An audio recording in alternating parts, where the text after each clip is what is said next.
Hey everyone, and welcome back to the Deep Dive. Today we are exploring something truly mind-boggling. Mind-boggling is right. The universe's dark ages. Ooh, that's a good one. We'll be diving deep into staring into the void, unveiling the universe's dark ages. Yeah, And this book is seriously fascinating stuff. it really is. Just imagine a night sky Okay, I'm picturing it. with absolutely nothing in it, Whoa. no stars, Okay, no galaxies, got it. just darkness.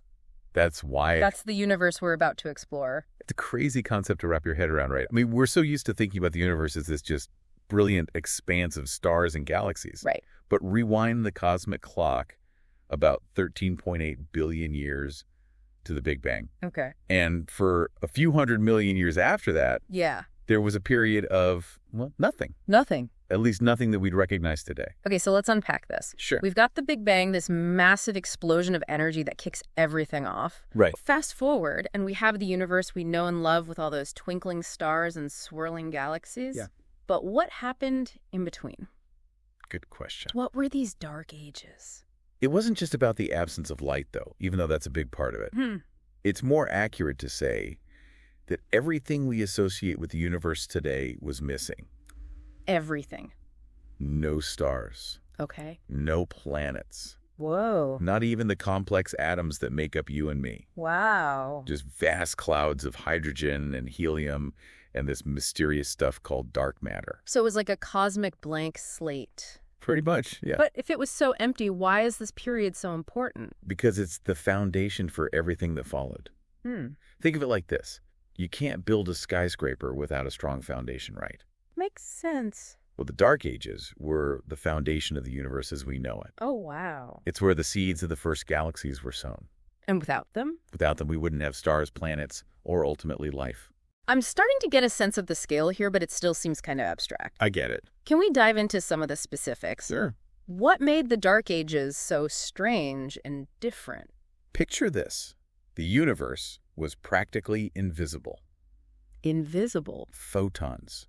Those little particles of light were trapped. Trapped. How? They couldn't travel freely because they kept bumping into free electrons Oh. in the dense hot gas that filled the universe. It's like a fog.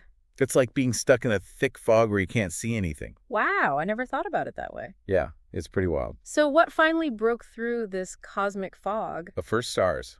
Really? It took a long time, though. How long? About 100 million years. Wow. For gravity to pull enough matter together to ignite those first stars. Huh. And when they finally burst onto the scene, they were absolute behemoths. Behemoth. Much bigger and hotter than the stars we see today. So the first light in the universe came from these giant blazing stars. Exactly. That's kind of poetic, isn't it? It is kind of beautiful when you think about it. But didn't you say they didn't last very long? Right. These massive stars lived fast and died young, Oh, no. ending their lives in spectacular supernova explosions. Supernova explosion. And here's where it gets really interesting. Okay, I'm listening. Those explosions actually helped to clear the fog. Really? The energy released during a supernova stripped electrons from the atoms, allowing those trapped photons to finally break free. So the death of those first stars actually brought light back to the universe. That's exactly right. Okay, that is seriously mind-blowing. And it wasn't just light they created, right? Right. The book mentioned something about black holes. You're right. When those massive stars collapsed at the end of their lives, they also gave birth to the first black holes. Black holes. These are regions of space-time where gravity is so strong that nothing, not even light, can escape. Ooh. And these black holes, in turn, played a crucial role in the evolution of galaxies. Okay, now you've really got me hooked. Uh-huh. I thought you might be interested. I want to hear more about these black holes and how they influenced the early universe. We'll definitely get into that. But first, I have to ask, what if things had turned out differently? Okay. What if the universe had stayed in this dark state forever? It's a chilling thought, isn't it? Yeah, No stars, right. no planets, Yeah. no life as we know it. That's kind of scary. Just a vast, cold, and empty expanse. So these dark ages were really important. It really highlights just how crucial this period was. Yeah. The Dark Ages weren't just an empty phase. Right. They were a time of immense potential. Hmm. A crucible where the ingredients for everything we see in the universe today were forged. That's a great way to put it. Thanks. So the darkness actually set the stage for everything that followed. Exactly. That makes you think about those dark, swirling clouds we see in images of the Milky Way. Uh-huh. Are those related to the Dark Ages in any way? Absolutely. Yeah. Those dark clouds you see are actually remnants of that primordial fog. Yeah. Those massive clouds of hydrogen and helium that filled the universe during the Dark Ages. They're like echoes of that ancient era. Wow. And they still play a vital role in the universe today. Really? They're the birthplaces of new stars, the regions where gravity pulls matter together to ignite the stellar furnaces that light up our galaxy. So when we look at those dark clouds, we're actually looking at the building blocks of everything. That's right. It's an amazing connection to the past. It really is. And it underscores the fact that the universe is constantly evolving, constantly changing. Right. What we see today is just a snapshot in time, a fleeting glimpse of a dynamic and ever-changing cosmos. Okay, so much to think about. There is. And understanding the Dark Ages helps us to appreciate the incredible journey the universe has taken to get to where it is today. It really does. I'm already feeling like I have a whole new perspective on the universe. Glad to hear it. This deep dive has been incredible so far. It's been fun. Before we move on, though, I want to hear more about those chaotic early galaxies you mentioned. Yeah. Didn't the book say they were like a cosmic demolition derby? Yes, it did. And that's a pretty accurate analogy. Oh. Early galaxies were nothing like the majestic spirals we see today. Right. They were messy, turbulent, and constantly colliding with each other. A cosmic mosh pit. Yeah, you could say that. So what happened during those galactic collisions? That's what we'll talk about next. Okay. Did they just destroy each other, or did something else come out of that chaos? I can't wait to find out. Let's dive in. Yeah. So we can't see dark matter directly. How can we even study it then? It doesn't emit light Okay. or interact with it in ways we can easily detect. It's like a cosmic phantom, A phantom. only revealing its presence through its gravitational pull on visible matter. So how do we even know it's there? It sounds like we're talking about something completely invisible and untouchable. Right.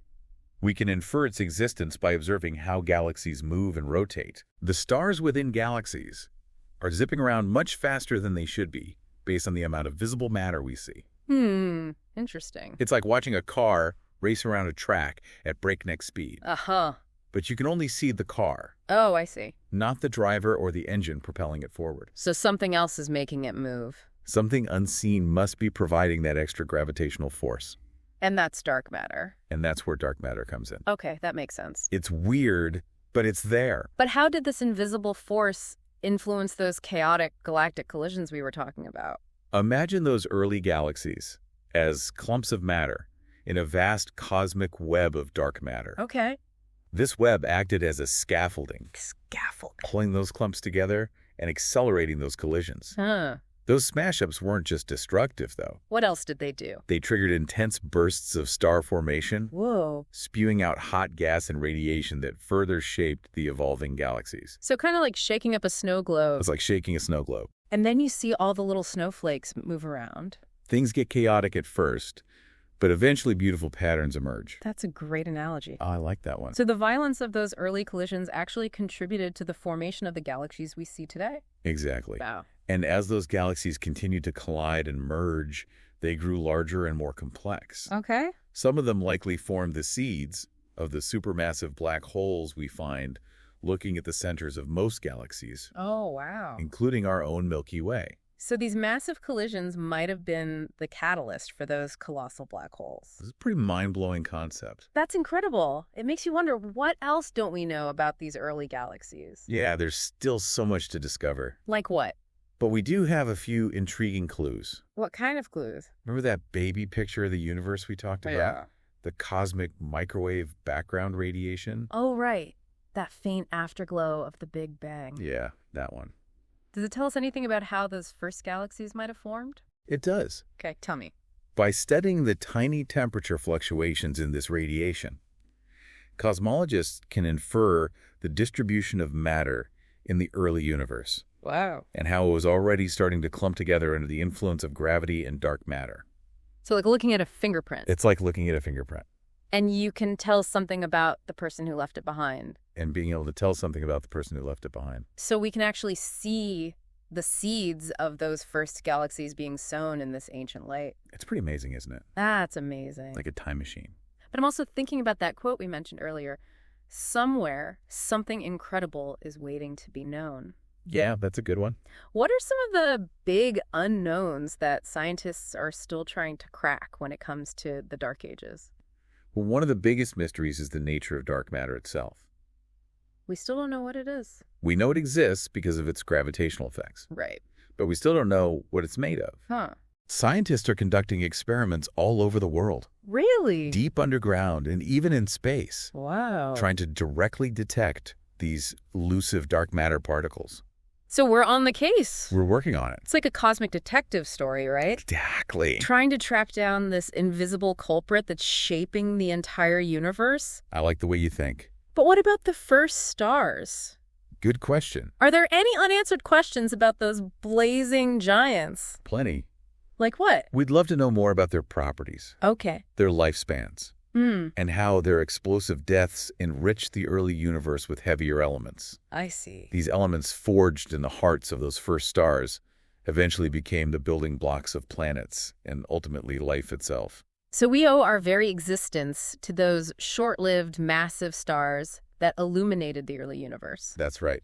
That's a pretty profound thought. It really is. It also makes me think about all those dark clouds we see in the Milky Way. Are they still forming stars today, or are those just remnants of a bygone era? They're still actively forming stars. Really? Those clouds are like cosmic nurseries. Gravity pulls gas and dust together to create new generations of stars. That's incredible. It is. So, even though the Dark Ages are long over, the processes that shape them are still unfolding today, Right, yeah. right here in our own galaxy. It's happening all around us. It really gives you a sense of the interconnectedness of everything in the universe. It really does. Everything is connected. And it highlights the fact that the universe is constantly evolving, constantly changing. Right. What we see today is just a snapshot in time, a fleeting glimpse of a dynamic and ever-changing cosmos. We just get a brief look. It's amazing to think about the journey the universe has taken. Yeah. From that period of darkness to the incredible diversity and complexity we see today. It's mind-boggling. But before we get too lost in the grandeur of it all, Okay. I want to bring things back down to Earth for a moment. We were talking about the cosmic demolition derby of early galaxies. Right. Did any of that chaos have a direct impact on our own Milky Way? That's a fascinating question, It is. and one that scientists are still trying to unravel. But we do know that our Milky Way has a history of mergers and acquisitions. Mergers and acquisitions, like a business. It's likely absorbed smaller galaxies over its lifetime, and those collisions have left their mark on its structure and evolution. So even our own galaxy, the seemingly stable and majestic spiral, has a chaotic past. Absolutely. Oh. It's a reminder that nothing in the universe is truly static. So everything's always changing. Everything is in constant motion, constantly interacting and evolving. Okay, you've officially convinced me that the universe is a much wilder and more dynamic place than I ever imagined. I told you. But this deep dive has also been incredibly thought-provoking. It is pretty deep. It makes you wonder if darkness played such a crucial role in the universe's evolution. What role does it play in our own lives? That's a profound question, It is. and one that deserves careful consideration. Perhaps we can learn something from the universe's journey through darkness. Like what? Maybe those periods of uncertainty, of feeling lost or alone, Right. are not just empty spaces, but opportunities for growth, I see. for transformation, Okay. to the emergence of something new and beautiful. That's a really powerful thought. It is something to think about. And it ties in nicely with that final question the book posed. Which one? If darkness birthed the stars, what could our darkest moments create? Ah, yes. Wow. It's an invitation to embrace the darkness, Embrace the darkness. to see it not as an ending, but as a beginning, a chance to create something extraordinary out of the void. Like the universe did. Exactly. And it's definitely a question worth pondering. It really is. And this deep dive has given us a lot to ponder. A lot to think about for sure. We've explored the cosmic void, witnessed the birth of stars and galaxies, and even encountered the mysterious force of dark matter. That about covers it. But before we wrap up, I want to touch on one final point that really resonated with me. Okay, go ahead. We talked about those dark clouds in the Milky Way being remnants of the primordial fog from the Dark Ages. Yeah, those clouds are fascinating. Can you expand on that a bit more? Sure. What exactly are we seeing when we look at those dark patches in our galaxy? Those dark clouds aren't empty spaces. They're not. They're actually filled with gas and dust, the very ingredients from which new stars are born. They're like cosmic construction zones, bustling with activity, Really? even if we can't see it directly. So when we look at those dark clouds, we're not just looking at remnants of the past. Yep. We're also looking at the future, at the potential for new stars and planets to form. That's right. We're seeing the potential for new life. That's an incredible thought. It is. And it highlights the cyclical nature of the universe. Cyclical. What ends in darkness often begins in darkness as well. It's a continuous dance of creation and destruction, of light and shadow, of the known and the unknown. That's deep. And it's that very dance that makes the universe such a captivating and endlessly fascinating place to explore. Yeah, it really puts things in perspective, doesn't it? Those seemingly empty patches in the night sky are actually teeming with potential, just waiting for the right conditions to spark new life. It makes you wonder if we're too quick to label things as empty or dark. Maybe they just hold a different kind of beauty, a potential we haven't fully grasped yet. I think that's a brilliant insight. We often associate darkness with negativity or absence. But the universe shows us that darkness can be a catalyst for incredible creation. It's like that old saying, it's always darkest before the dawn. Right. But in this case, it's more like it's always darkest before the birth of stars. This whole deep dive has been a fantastic reminder that sometimes the most profound transformations happen in the shadows. And it speaks to the interconnectedness of everything. Just as those dark clouds in the Milky Way are remnants of the universe's dark ages, we too carry traces of that ancient darkness within us. We're made of the same stardust forged in the hearts of long-dead stars. Wow, that sends shivers down my spine. It's like we're carrying a piece of the universe's history within us, a connection to that vast cosmic journey that began billions of years ago. And it makes me think about that final question the book posed. If darkness birthed the stars, what could our darkest moments create? It's a question that invites us to reframe our understanding of darkness, both in the cosmos and in our own lives. Maybe our darkest moments aren't endings, but rather opportunities for growth, for transformation, for the emergence of something new and unexpected. It's a reminder that even when we feel lost or uncertain, there's a potential within us, a spark waiting to be ignited. Just like those dark clouds, we hold the ingredients for something extraordinary, something that could light up our own little corner of the universe. That's beautifully said, and I think it captures the essence of what we've been exploring today. The Dark Ages, a time that seems defined by absence, actually laid the foundation for everything we see and know. It's a testament to the transformative power of darkness, the potential that lies hidden within the unknown. So to all our listeners out there, the next time you look up at the night sky and see those dark patches between the stars, remember, they're not empty spaces. They're reminders of a cosmic journey that began in darkness and continues to unfold in ways we can only begin to imagine. Keep looking up, keep exploring, and never underestimate the power of darkness to give birth to something extraordinary. That's a wrap on our deep dive into the universe's dark ages. Thanks for joining us on this mind-bending journey. We'll see you next time for another fascinating exploration of the unknown.